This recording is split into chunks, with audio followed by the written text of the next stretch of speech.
الحمد لله نحمده ونستعينه ونستغفره ونؤمن به ونتوكل عليه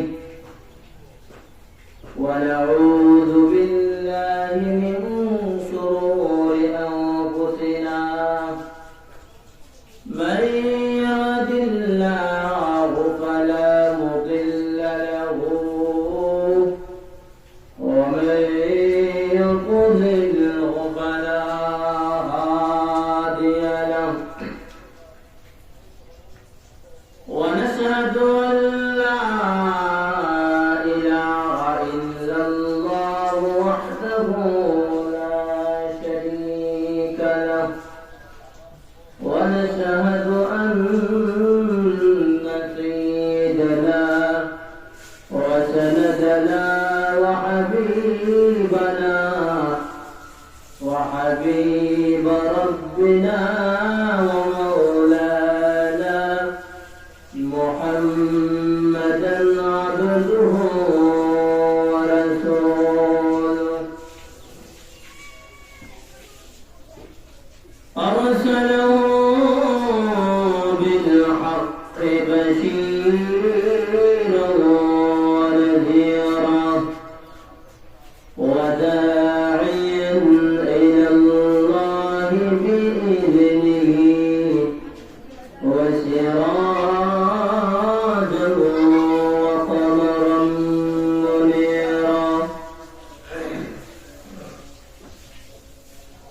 أما بعد فأعوذ بالله من الشيطان الرجيم بسم الله الرحمن الرحيم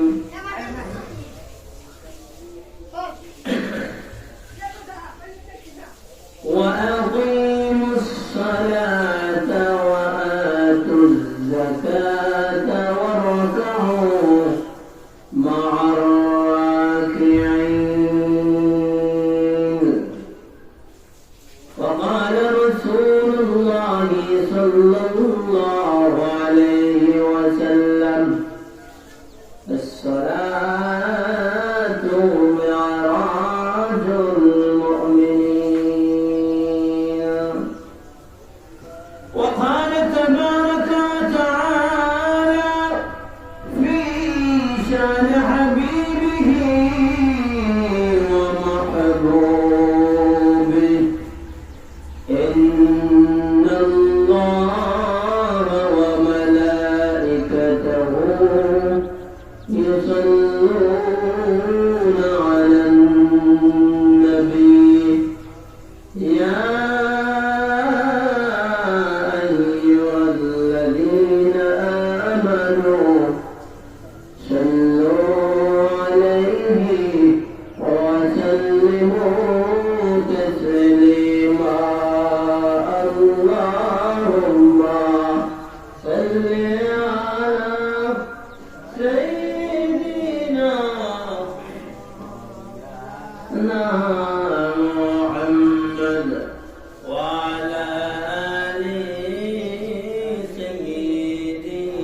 وعلى آل سيدنا مولانا محمد طيبة जब गिरन नबी इस्लाम प्रचार करीते दुश्मनरा मरनो पाकर मायार नबीर बदले अल्लाहुम्मा सल्ली अला सय्यिदिना मौलाना मुहम्मद वअला आलि सय्यिदिना मौलाना मुहम्मद बलगल उला बिकमालिहि كشف الدجى بجماله حسنت جميع خصاله صلوا عليه كريم السجايا جميل الشام نبي شفيع الأمم بلغ العلا بكماله كشف الدجى بجماله حسنت جميع خصاله صلوا عليه وآله لا إله إلا الله لا إله إلا الله لا إله لا إله إلا الله لا إله إلا الله لا إله إلا الله حسبي ربي جل الله ما في قلبي غير الله نور محمد صلى الله لا إله إلا الله لا إله إلا الله لا إله إلا الله سبحان الله والحمد لله لا إله إلا الله لا إله إلا الله لا إله إلا الله لا إله إلا الله محمد رسول الله صلى الله عليه وسلم الحمد لله الله পাক রব্বুল আলামিনের দরবারে অসংখ্য অগণিত শুকর আর সুজুদ যে আল্লাহ তাআলা আমাদেরকে হায়াত দিয়েছেন রজব মাস পর্যন্ত নিকটবর্তী শাওয়াল মাস এবং আমাদেরকে আল্লাহ তাআলা তৌফিক দিয়েছেন জুমার নামাজ আদায় করার উদ্দেশ্যে এখানে আসার বসার কোরআন ও হাদিস কে সামনে রেখে দিনী কথাবার্তা বলার এবং শোনার তৌফিক দান করেছেন। এই জন্য আমরা সবাই অন্তরের অন্তঃস্থল থেকে শুকরিয়া আদায় করি বলে আলহামদুলিল্লাহ। সম্মানিত মুরব্বিয়ানে আযম, উলামায়ে কেরাম, যুবক ভাইরা, পর্দার আড়ালে আমার সম্মানিত মা ও বোনেরা, আমি আপনাদের সামনে পবিত্র কোরআন কারীমের 6666টি আয়াতের মধ্য থেকে এখানে আয়াতে কারিমা তেলাওয়াত করেছি। নবীজি সাল্লাল্লাহু আলাইহি ওয়াসাল্লামের অসংখ্য গণিত হাদিসের ভান্ডার থেকে ছোট্ট একখানা হাদিস পাঠ করেছি। আল্লাহ পাক রব্বুল আলামিন যদি তৌফিক দান করেন ইনশাআল্লাহ জুমার এই সংক্ষিপ্ত সময়ে সংক্ষিপ্তভাবে কথাগুলো শেষ করার চেষ্টা করব। ওয়া তাওফীকি ইল্লা বিল্লাহ আলাইহি তাওয়াক্কালতু ওয়া ইলাইহি উনীব। সম্মানিত হাজির, আল্লাহ পাক রব্বুল আলামিন বলেন ওয়া আকিমুস সালাহ, তোমরা নামাজ কায়েম করো, নামাজ পড়ো, নামাজের আদেশ করো, নামাজের হুকুম জারি করো, নামাজ কায়েম করো, ওয়া আতুজ যাকাত, এবং তোমরা যাকাত দান করো, তোমরা যাকাত দাও। আল্লাহ রাব্বুল আলামিন কোরআন কারীমের মধ্যে যত জায়গায় নামাজের কথা বলেছেন, পাশাপাশি যাকাতের কথা বলেছেন। কারণ হলো নামাজ সেটা কোন আর্থিক কোন ইবাদত নয়। এই ইবাদত করতে অর্থ খরচ হয় না, টাকা খরচ হয় না, একটু শারীরিক পরিশ্রম করলেই মেহনত করলে নামাজ পড়া যায়। কিন্তু যাকাত মানে কি এমন যেটা আমল করতে গেলে সর্বাবস্থায় কিন্তু সম্পদের প্রয়োজন হয়। সোনা বিতরণ করলেও সেটা সম্পদ। আপনি জায়গা চান, আপনি গম অথবা গরু ছাগল যদি কোনো কিছু বিতরণ করেন, এগুলো সম্পদ। আর সবাই আমরা জানি টাকাগুলো সম্পদই বটে, এই জন্য সবাই বেশিরভাগ টাকা বিতরণ করে থাকে। এই জন্য আমরা বুঝতে পারলাম যাকাত মানে টাকা। টাকা বিতরণ করো, টাকা বিতরণ করো, টাকা বিতরণ করো। নামাজের পাশাপাশি ওয়াকিমুস সালাত, নামাজ পড়ো এবং যাকাত দাও। যাকাত দাও মানে টাকা বিতরণ করো, তোমাদের সম্পদ বিতরণ করো। নামাজের পাশাপাশি আল্লাহ তাআলা যাকাতের কথা বলেছেন। ইনশাআল্লাহ আল্লাহ তাআলা যদি রাখেন রমজান মাস আছে, যাকাত সম্পর্কে ইনশাআল্লাহ আলোচনা হবে। এবং আজকে নামাজের আলোচনা আল্লাহ রাব্বুল আলামিন কোরআন কারীমের মধ্যে বিভিন্ন জায়গায় আল্লাহ রাব্বুল আলামিন বলেন ওয়া আকিমুস সালাত, তোমরা নামাজ পড়ো, নামাজের হুকুম জারি করো। এই নামাজ সম্পর্কে আল্লাহ রাসূল সাল্লাল্লাহু আলাইহি ওয়াসাল্লামের একটি হাদিসের মধ্যে বলা হয়েছে সালাতু মিরাজুল মুমিনিন। সালাত অর্থাৎ নামাজ, নামাজ সেটা হলো মুমিনদের জন্য মেরাজ, মুমিনদের জন্য মেরাজ। এখন আসলো আবার মেরাজের আলোচনা। সালাত নামাজ যেটা মুমিনের মধ্যে মেরাজ। আর বর্তমান মাস হলো রজব মাস, নিকটবর্তী একবারে আন্দাজ হয়ে গেছে 27 তারিখ মেরাজ হয়। রজবের 27, 28, 26 রাত,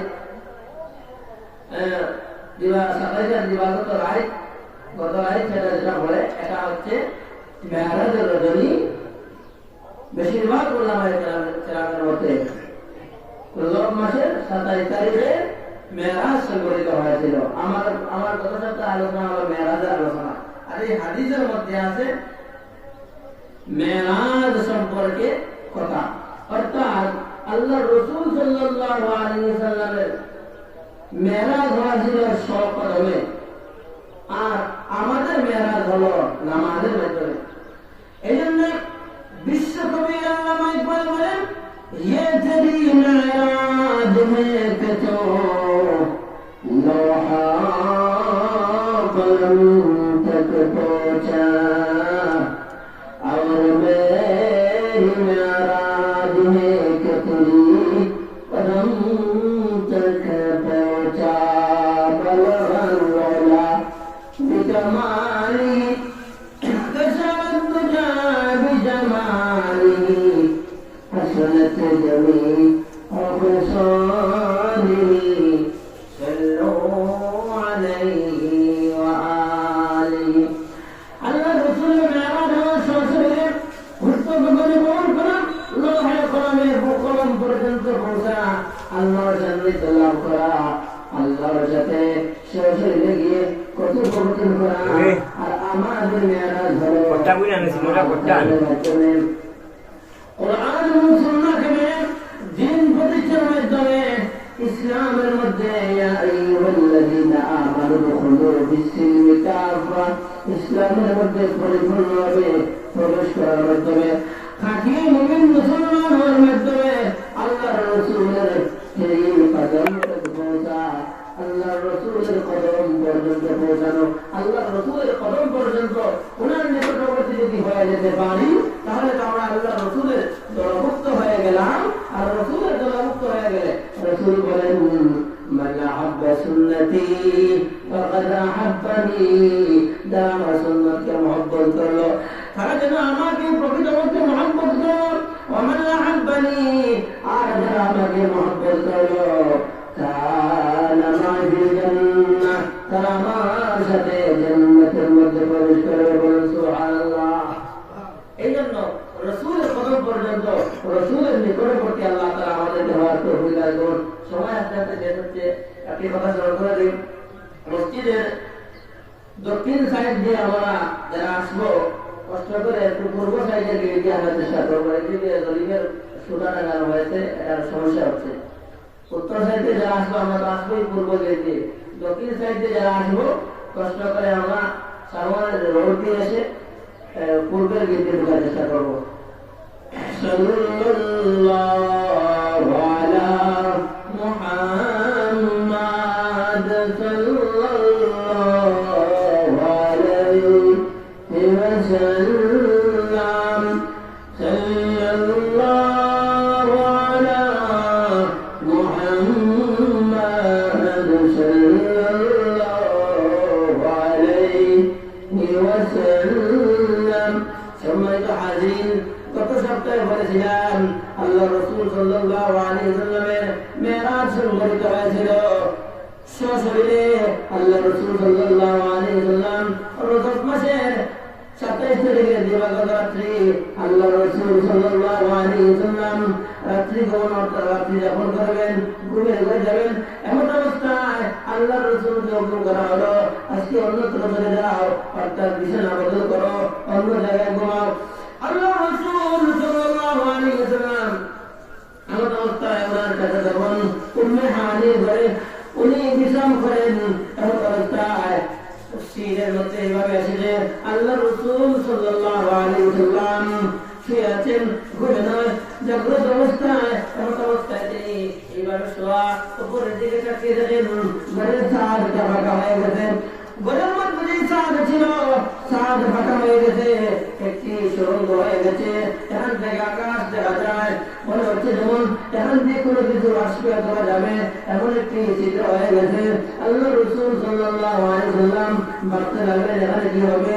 কিছুক্ষণের ভিতরে দেখা যায় এই ছিদ্র দিয়ে, ঘরের ছাদের ছিদ্র দিয়ে হযরত জিবরাইল আলাইহিস সালাম প্রবেশ করে এবং আল্লাহ রাসূলকে সালাম জানায়।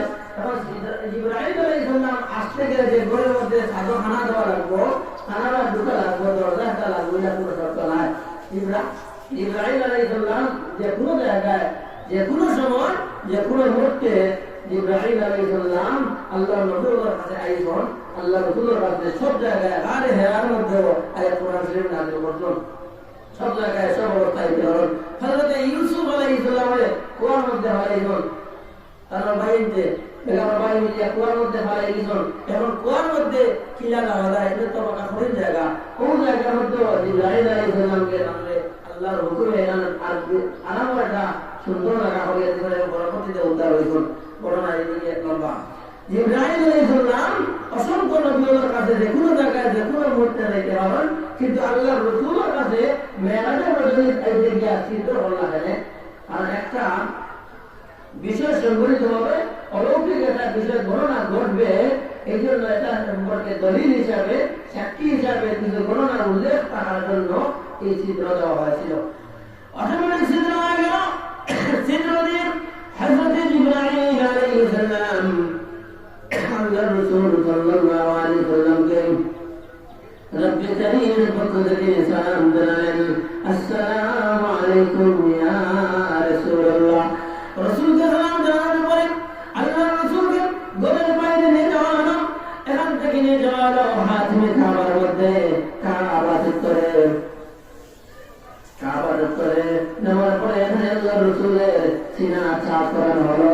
অর্থাৎ সিনা এটা সব বাংলা শব্দটা কি হয়, সিনা বক্ষ বিধারণ, আল্লাহ রাসূলের বক্ষ বিধারণ করা হলো। গত সপ্তাহে বলেছিলাম সেটাকে বর্তমান সময়ে বলা হয় প্রস্তুতি সার্জারি, অটো সার্জারি, আল্লাহ রাসূল সাল্লাল্লাহু আলাইহি ওয়াসাল্লামের বাইপাস অর্থাৎ সিনা মুবারককে অপারেশন করা হলো জান্নাতি পানি দ্বারা। যখন অপারেশন করা হয় আল্লাহ রাসূল সাল্লাল্লাহু আলাইহি ওয়াসাল্লামের সিনার মধ্যে থেকে কিছু জিনিসকে পরিষ্কার করা হলো এবং আল্লাহ রাসূলের সিনার ভিতরে এমন কিছু জিনিস ঢুকানো হলো, একটি সোনার মতো এমন বড় একটি পাথর এবং এই মাঠের আরেকটি পাথর, এই একটা পাথরের উদাহরণ দেওয়া হয়েছে। এটা হচ্ছে ইমানের পাথর, এটা হচ্ছে ইমানের পাথর। পাথরের ওজন সম্পর্কে জিবরাইল আলাইহিস সালাম তিনি বর্ণনা করেন যে জিবরাইল আলাইহিস সালাম বর্ণনা এত ভারী, এত ওজন, এত ভারী পাথরের, এই পাথরকে তুলনা করা হয়েছে ইমানের সাথে। এবং আরেকটি পাথর যেটাকে তুলনা করা হয়েছে হিকমা, জ্ঞান, প্রজ্ঞা, বুদ্ধিমত্তা, শিক্ষা দীক্ষা। এটা হচ্ছে আরেকটি পাথর। আর ইমান এটা শিক্ষার লগে, শিক্ষা দীক্ষা শিক্ষিত লগে ইমানের সম্পর্ক না। আল্লাহ রাসূলের একটা পাথর ইমান আর একটা হিকমত অর্থাৎ শিক্ষা দীক্ষা, দক্ষতা, প্রজ্ঞা। এই দুইটা পাথর রানো জান্নাতে পানি দ্বারা আল্লাহ রাসূলের সিনা চাক করানো হলো। আবার এই দুইটা পাথরকে আল্লাহ রাসূলের সিনার মধ্যে প্রবেশ করিয়ে দেওয়া হলো। কারণ পাথর বলতে ভিতরে হাত আছে, এটা অবশ্যই দ্বারা ব্যবহার করতে হয়। এটা বোঝানো হয়েছে হাত দিয়ে তুলনা দেওয়া হয়েছে এমন ভারী ওজনওয়ালা। এখন আমরা বলবো এটা আমার ইমান মজবুত, ইমান মাহবুব, থার্মোমিটার আছে, হিকমত, জ্ঞান, প্রজ্ঞা আছে, এটা আবার মিটার ওজন হয়ে যাবে, ওজন আবার কি হইব। আপনি এক সময় তা মিটার কত মিটার আছে বিশ্বাস করতে না, সূর্যের তাপ কত মিটার বিশ্বাস করতে না। প্রযুক্তির সময়টা লাগিয়া বর্তমান সময়ের ব্যবধানে এখন তো আপনি থার্মোমিটার বিশ্বাস করেন, সূর্য তাপমাত্রা বাড়ছে কমছে, যখন আবহাওয়া অফিস থেকে বলা হয় তখন বিশ্বাস করেন তার এটা তাপমাত্রা কত পাওয়ারে লাইট জ্বলতেছে এবং কত পাওয়ারের মধ্যে ফ্যান জ্বলতেছে, এই সবগুলো একটা মিটার মাপা যায় বর্তমান জমানায়। যদি এইগুলা আমাদের হাত তার এগুলা ফলাফল করতে কত মিটারে তার কতটুকু পাওয়ার আছে, এটাও সব কিছু এখন মিটার হয়তো প্রমাণ করা যায়, দেখা যায়, বোঝা যায়। যদি অনেক জিনিস আমরা হয়তো করতে পারি না, সেইটা পারি না, কিন্তু এটা মাপা যায় কতটুকু পাওয়ার, কতটুকু ওজন বর্তমানে আছে, এটা মাপা যায়। এই সূর্যটা ঘুরতেছে, বিজ্ঞানী বলে সূর্যের ওজন কতটুকু বড় হতে পারে, পৃথিবী থেকে 13 গুণ বড়, এটাও তারা মাপতে পারছে। তারা পৃথিবীর ওজন কত এটাও মাপতে পারে। এই জন্য তখনকার যুগে যদিও এটার নিজাম হইয়া ওজন হয়েছে আল্লাহ রসুলের ওজন একটা পরিমাপ হয়েছে, আল্লাহ রসুলের ইমান এত বেশি ওজনওয়ালা, খুব বেশি ভারী, কিন্তু তখনকার যুগে এটা বিশ্বাস করার মতো আছে যে এখনকার যুগে এটা বিশ্বাস করা যায়। অর্থাৎ কোনো মানুষের কথা আওয়াজ পাওয়ার কতটুকু, মানুষের হাত দিয়ে অনেক সময় দেখা যায় একটা জিনিসের মধ্যে ঘুষি মারে, এই ঘুষির পাওয়ার কতক্ষণ এটাও মাপা যায়, মানুষের শরীরের ওজন কতক্ষণ সব মাপা যায়। সব কিছুর আওয়াজ বর্তমানে কত মিটারে চলে, এই মেশিন মিটার তার পাওয়ার 120, বর্তমানে 120 যায়, কোনো সময় 80, 70, 100 যায়। সব কিছু আওয়াজের মাধ্যমে যদি পরিমাপ করা যায় আল্লাহ রসুলের ইমান এবং হিকমত, জ্ঞান, প্রজ্ঞা কতটুকু, তখনকার যুগে যদি ওজন করা না যায় সেও ভাবত গেছি, কিন্তু বর্তমান যুগে এটা ওজন করার দায়িত্ব এবং বিশ্বাস করার মতো এমন প্রযুক্তি বের হয়েছে, এই জন্য আমরা বিশ্বাস করতে হবে। আল্লাহ রসুলের জ্ঞান, প্রজ্ঞা এবং ইমান সম্পর্কে ইব্রাহিম আলাইহিস সালাম বর্ণনা করেন, তিনি বলেন সমস্ত পৃথিবীর জ্ঞান যদি এক পাল্লায় জমা করা হয়, সমস্ত পৃথিবীর ইলম যদি এক পাল্লায় জমা করা হয়, তবু আল্লাহর রাসূলের ইলমের সমতুল্য হবে না। সারা পৃথিবীর মানুষের যদি ইমান এক পাল্লায় জমা করা হয়, সমস্ত পৃথিবীর খাঁটি ইমানদার, সমস্ত পীর সাহেবদের, দরবেশদের, সমস্ত আলেম ওলামাদের, সমস্ত আবিদদের, ইবাদত করেনওয়ালাদের ইমান যদি, বিশ্বাস যদি এক পাল্লায় জমা করা হয়, তবু আল্লাহর রাসূলের বিশ্বাসের সমতুল্য হবে না, ইমানের সমতুল্য কারো ইমান হবে না, সব মিলেই সমান হবে না। এত ভারী ওজনওয়ালা ইমান আল্লাহর রাসূলের বক্ষের মধ্যে প্রবেশ করিয়ে দেওয়া হলো। তারপরে আবার সেটাকে বক্ষ বিধান অর্থাৎ সিনাচার চেষ্টা হয়ে গেল। আল্লাহর রাসূলের সিনাচারকে বলেন, আল্লাহ রাসূলকে স্বাগত জানানো হলো, ইয়া রাসূলুল্লাহ, ইয়া হাবিবুল্লাহ, আপনার জন্য বাহন প্রস্তুত, বুরাক নামক বাহন, এই বুরাকের মধ্যে আপনি উঠুন এবং মেরাজের জন্য আপনাকে স্বাগত জানানো হয়েছে, মেরাজের দিকে রওনা হন। বলা হয়েছে মুসলিমের মধ্যে ব্যাখ্যার মধ্যে বলা হয়েছে এমন একটা বাণী যা খচ্চর গাদা অথবা ঘোড়ার থেকে আরো ছোট, খচ্চর গাদার মতো একটু বড়, এমন একটা পানি দানাওয়ালা যার নাম হলো বুরাক। বুরাকের মধ্যে ওঠার জন্য আল্লাহ রাসূলকে হযরত জিবরাইল আলাইহিস সালাম বললেন, ইয়া রাসূলুল্লাহ, ইয়া হাবিবাল্লাহ, এই বাহনের উপরে এই পানির উপরে আপনি সওয়ার হন। আল্লাহ রাসূল সওয়ার হলেন মসজিদে হারাম থেকে, অর্থাৎ মক্কাতুল মুকাররমা, আল্লাহর ঘর কাবা শরীফ থেকে, অর্থাৎ হাতিমে কাবা থেকে আল্লাহ রাসূলকে বাইতুল মুকাদ্দাসের মধ্যে নিয়ে যাওয়া হলো। বাইতুল মুকাদ্দাসে যাওয়ার পরে এখানে আল্লাহ রাসূল 2 রাকাত নামাজ আদায় করলেন, অথবা আসার সময় করলেন। শেষে যখন এখান থেকে ঘরে রওনা দিবেন, তখন ওই জায়গার মধ্যে আরেকটি বাহন আল্লাহ রাসূল যখন মেরাজ ভ্রমণ করেন, তখন প্রায় 5টি বাহন ব্যবহার করা হয়েছিল। এই বুরাক নামক বাহন, আর বাইতুল মুকাদ্দাস থেকে ঘরের উপর ওঠার সময় আরেকটি বাহন, যার নাম হচ্ছে, একটু আগে পড়েছিলাম, যার নাম সিনা বলা হয়, অর্থাৎ সিঁড়ি। বাংলাদেশ সিঁড়ি বলা হয়, তার আরবি কি নাম ব্যবহার করা হয়, একটা সিঁড়ি। এখানে সিঁড়ি ব্যবহার করা হলো। সিঁড়ি বলতে একটা দুইটা লিফটের মতো একটা সিঁড়ি। বর্তমান জমানায় তখনকার যুগে লিফটের উদাহরণ দেওয়া যায়নি, সিঁড়ি বলা হয়েছিল। আর এখন সিঁড়ি বলতে আমরা লিফটই বলি। সিঁড়ি অর্থাৎ লিফটের মতো একটি বাহন। এই লিফটের মধ্যে আল্লাহ রাসূল সাল্লাল্লাহু আলাইহি ওয়াসাল্লাম বুরাক নামক প্রাণীটা সহ, অর্থাৎ অনেক সময় যাদের রোগীকে হুইলচেয়ার সহ লিফটের মধ্যে প্রবেশ করা হয়। আল্লাহ রাসূল সাল্লাল্লাহু আলাইহি ওয়াসাল্লাম বুরাক নামক প্রাণীটা ওই লিফটের মধ্যে, ওই সিঁড়ির মধ্যে তিনি প্রবেশ করেন। এখান থেকে আল্লাহ রাসূলকে ঊর্ধ্ব ভবনের দিকে নিয়ে যাওয়া হয়। এখানে আল্লাহ রাসূলের আরো যখন ঊর্ধ্ব ভবনে যান, যখন আর সিঁড়ির কোনো ক্ষমতা নেই, লিফটের আর কোনো ক্ষমতা নেই, ঊর্ধ্ব ভবনে উঠতে পারে না, তখন অন্য বাহন ব্যবহার করা হলো। এটাকে বলে আজরিয়াতুল মালাইকা, ফেরেশতাদের ডানা। ফেরেশতাদের উপর ডানা 3 নম্বর বাহন।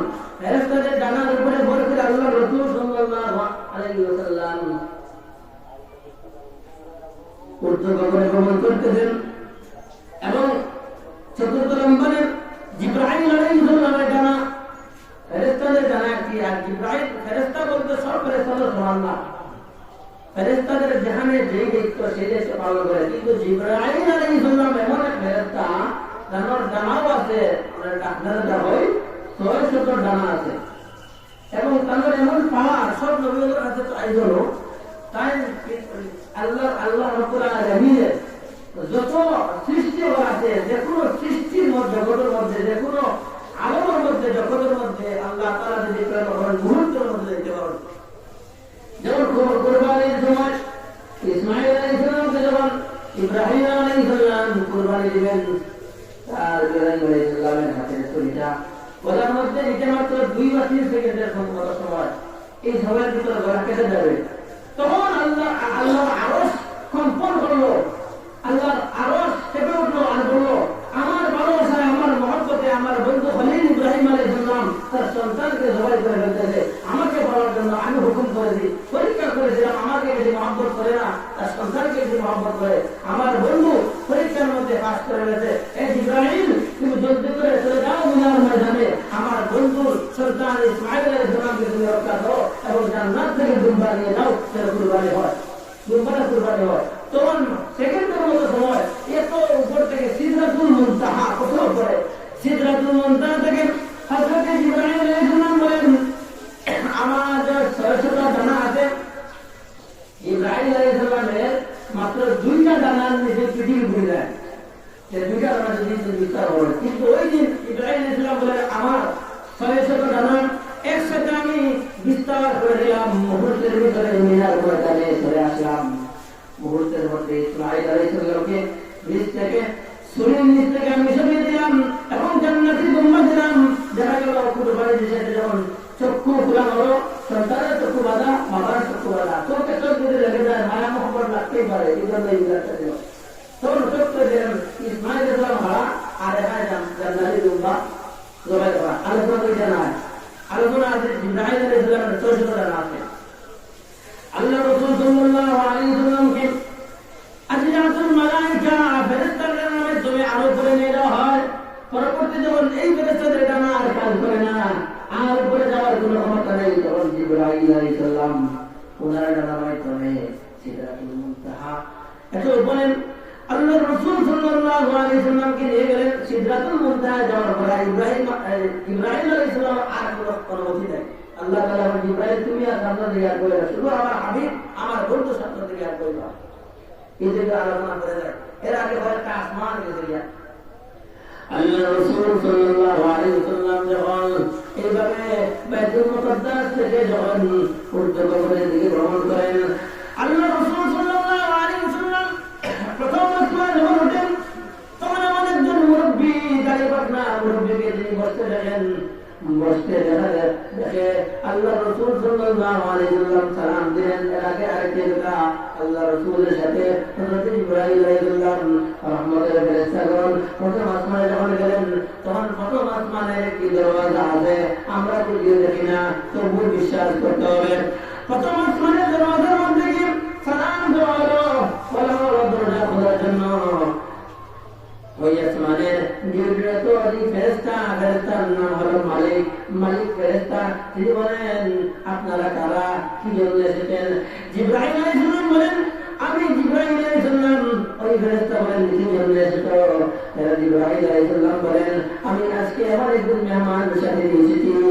আল্লাহ রাসূল সাল্লাল্লাহু আলাইহি ওয়াসাল্লাম আল্লাহ পাক রব্বুল আলামিন দরবারে দাওয়াত করেছেন, দাওয়াতে নিয়ে যাওয়ার জন্য আমি আল্লাহ রাসূলকে সাথে নিয়ে এসেছি।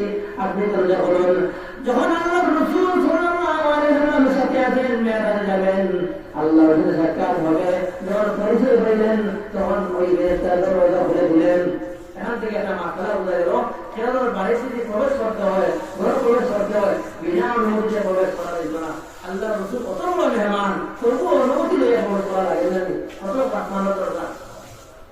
যখন পরিচয় হওয়া গেল দরজা খুলে দেওয়া হলো, প্রথম আসমানের মধ্যে এমন একজন মুরব্বী সাহাবী বসা। ওই সাহাবী মুরব্বী একজন বসা, তিনি হলেন আপনার আমার পিতা হযরত আদম আলাইহিস সালাম। হযরত আদম আলাইহিস সালাম বসা, আদম আলাইহিস সালাম সালাম দেন আল্লাহ রাসূল সাল্লাল্লাহু আলাইহি ওয়াসাল্লামকে, আসসালামু আলাইকুম ইয়া আবি ইয়া ওয়ালিদ মুহাম্মদ, আসসালামু আলাইকুম ইয়া রাসূলুল্লাহ। সালাম করলেন হে আল্লাহর রাসূল, হে আল্লাহর পয়গম্বর, হে আমার সন্তান। আল্লাহর রাসূল কিন্তু আদম বংশধরের সন্তান, আমরা আদমের সন্তান, এই জন্য সন্তান হয়েও সালাম দিলাম, আল্লাহর রাসূল হয়েও সালাম দিলাম।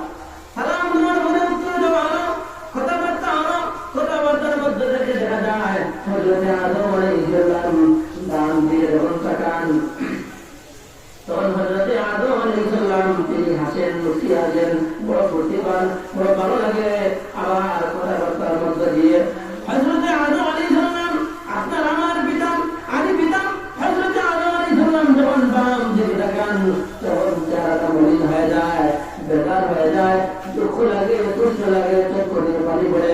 আল্লাহ রাসূল সাল্লাল্লাহু আলাইহি ওয়াসাল্লাম বলেন ওগো আপনার আমার পিতা হযরত আদম আলাইহিস সালাম আল্লাহর নবী, আপনি ডান দিকে তাকাইলে কেন কাঁদেন, আর ডান দিকে তাকাইলে কেন হাসেন, আর বাম দিকে তাকাইলে আপনি কেন কাঁদেন? হযরত আদম আলাইহিস সালাম বলেন ইয়া রাসূলুল্লাহ ইয়া হাবিবাল্লাহ, আমার সন্তান হযরত মুহাম্মদুর রাসূলুল্লাহ সাল্লাল্লাহু আলাইহি ওয়াসাল্লাম, আমি কেন ডান দিকে তাকাইলে হাসি জানি? আমার যে সমস্ত সন্তানেরা আল্লাহর নবী হযরত আদম আলাইহিস সালামের উম্মত যারা তারাও তার সন্তান, হযরত নূহ, হযরত ইদ্রিস, হযরত ইউসুফ, হযরত ইসহাক, হযরত ঈসা, এইভাবে সমস্ত 1,24,000 নবীর উম্মত এবং আল্লাহর রাসূলের উম্মত, আমরা আশিস নবীর উম্মত, আমরাও কিন্তু হযরত আদম আলাইহিস সালামের সন্তান, এটা বিশ্বাস করতে হবে। আমাদের পিতা হযরত, আমাদের জন্মদাতা পিতা হযরত, আমাদের বাবা আমরা তার নাম বলবো, এরপরে আমাদের আদি পিতা হযরত আদম আলাইহিস সালাম, আমাদের জাতির পিতা হযরত ইব্রাহিম আলাইহিস সালাম। এই তিনজন পিতা ব্যতীত এবং কোন কোন মুফাসসিরগণ বলেছেন আল্লাহ রাসূলকে বাবা বলে সম্বোধন করেছেন। যাই হোক, এই 3-4 পিতা ব্যতীত তৃতীয় কোন চতুর্থ বা পঞ্চম নম্বরের কোন পিতা নেই, অন্য কাউকে পিতা বলা যাবে না। এখন যদি ওই মাদারের পিতা, ওই মাদারের দরবারের পিতা বাবা বলি যে বাবার বাবার পেশ করা, এই হোক এদিকে এলাম না। হযরত আদম আলাইহিস সালাম বলেন আমার যে সমস্ত সন্তানেরা সব নবীর উম্মতরা যারা ঈমান এনেছে, তারা যদি ভালো কাজ করে, তারা যদি ইবাদত করে, তারা যদি নামাজ পড়ে, তারা যদি যাকাত দেয়, রোজা রাখে, হজ করে, আল্লাহর বিধিবিধানগুলো মেনে চলে, আর তার নবীকে তার নবীকে খুশি করতে পারে। আমাদের নবী হলো হযরত মুহাম্মদুর রাসূলুল্লাহ সাল্লাল্লাহু আলাইহি ওয়াসাল্লাম। নবীকে খুশি করতে পারি, আল্লাহকে খুশি করতে পারি। ঈসা আলাইহিস সালামের উম্মতরা যদি ঈসা আলাইহিস সালামকে খুশি করতে পারেন, হযরত নূহ আলাইহিস সালামের উম্মতরা নূহ নবীকে যদি খুশি করতে পারে, এইভাবে ইব্রাহিম আলাইহিস সালামের উম্মতরা যদি ইব্রাহিম আলাইহিস সালামকে তারা খুশি করতে পারে, হযরত ইদ্রিস আলাইহিস সালাম, দাউদ আলাইহিস সালামের তাদের উম্মতরা যদি তাদের নবীকে খুশি করতে পারেন, হযরত আদম আলাইহিস সালাম বলেন, তারা হলো আমার সন্তান, নেককার সন্তানেরা। তাদেরকে যখন ডান দিকে তাকাই, তখন তাদেরকে আমি জান্নাতি পরিবেশে, ফুল বাগানে, তাদেরকে আমি গার্ডেনের মধ্যে, পার্কের মধ্যে, তাদেরকে ভালো খাবার খেতে, তাদেরকে ভালো বিছানায় শুইতে, তাদেরকে ভালো খাবার পরিধান করতে, ভালো অবস্থায় যখন থেকে আমার সন্তানগুলো আছে, তখন আমি হাসি, আমার বড় ভালো লাগে। এটা বাস্তবতা। আমার সন্তান যদি প্রবাস পাওয়া থাকে, বাধা রুজি করে প্রবালা লাগে, আর যদি প্রবাস থেকে খারাপ করবায়, তখন আসতে বুঝিয়ে ঘুমাইতে কোনো জায়গায় বাধা লাগে না। দেশের অবস্থায় যদি চাকরি না থাকে, অসুবিধার মধ্যে থাকে, সন্তান যদি রুজি করতে না পারে, বেমার অবস্থায় থাকে, মেডিকেল সিটের মধ্যে থাকে, অসুবিধার মধ্যে থাকে, তখন বাবার অবস্থা খারাপ হয়ে যায়, বাবাও ভাঙর, মায়ের ভাঙর খারাপ লাগে। ঠিক তেমনি আদম আলাইহিস সালাম বলেন, আমার এই সমস্ত সন্তানেরা নেককার করবে, তারা আমার ডান দিকে থাকবে, তাদেরকে যখন আমি দেখি ডান দিকে তাকাই, তখন আমার খুশি লাগে। আর যখন বাম দিকে আমি তাকাই, তখন এই সমস্ত গুনাহগার আমার সন্তান হল বিভিন্ন নবীর উম্মত। খালি আমরা নবীর উম্মত নাই, হযরত নূহ আলাইহিস সালামের সন্তান এখন নাফরমানি করার কারণে প্লাবনের সময় দুনিয়া বদল লাগে। এইভাবে বিভিন্ন নবী ও সন্তান জাহান্নামে গেছে। বিভিন্ন নবী ও অসংখ্য উম্মতের মধ্যে দেখি নাফরমান হওয়ার কারণে, বেশি ভক্তি করার কারণে তারা ঈমান হারা হয়েছে। হযরত ঈসা আলাইহিস সালামের অনেক উম্মত আছেন, তারা বেশি ভক্তি করছে আল্লাহর রাসূল, আল্লাহর নবী ঈসা আলাইহিস সালামকে তারা আল্লাহর সন্তান বানানোর কারণে তারা ঈমান হারা হয়ে গেছে। ইহুদি জাতীয় তারা ঈমান হারা হওয়ার কারণে জাহান্নামে গেল। কিন্তু তারা ঈসা আলাইহিস সালামের মানে আল্লাহর মানত, কিন্তু বেশি ভক্তি করার কারণে ঈমান হারা হয়ে গেছে। আর যারা প্রকৃতপক্ষে যতটুকু মহব্বত করলে আল্লাহর নবী এবং আল্লাহ পাওয়া যায়, তারা ঈমান দ্বারা তারা ডান দিকে আছে। আর যারা নবীর মানে নাই, নবীর নাফরমানি করেছে, নবী বলেন নাফরমানি করেছে, আল্লাহর নাফরমানি করেছে, তারা জাহান্নামে চলে গেছে। কেউ তো আদম আলাইহিস সালামের সন্তান, ঠিক নাই? দেখো তো ধর্ম সব মানুষ হল আদম জাতি বলাইবা, তারা কিন্তু আদম আলাইহিস সালামের সন্তান। হিন্দু জাতি হলো আদম আলাইহিস সালামের সন্তান, যেহেতু আদম সন্তান মানব জাতি, মানব থেকে নয়। এই ঘটনার বিবর্তন ভাগ করতে হবে, বই থেকে আসা হবে। আদমের সন্তান যারা জাহান্নামে জ্বলবে, আদম আলাইহিস সালাম বলেন, যখন আমি বাম দিকে তাকাই, তখন জাহান্নামের দগ্ধ আগুনে তারা জ্বলতেছে।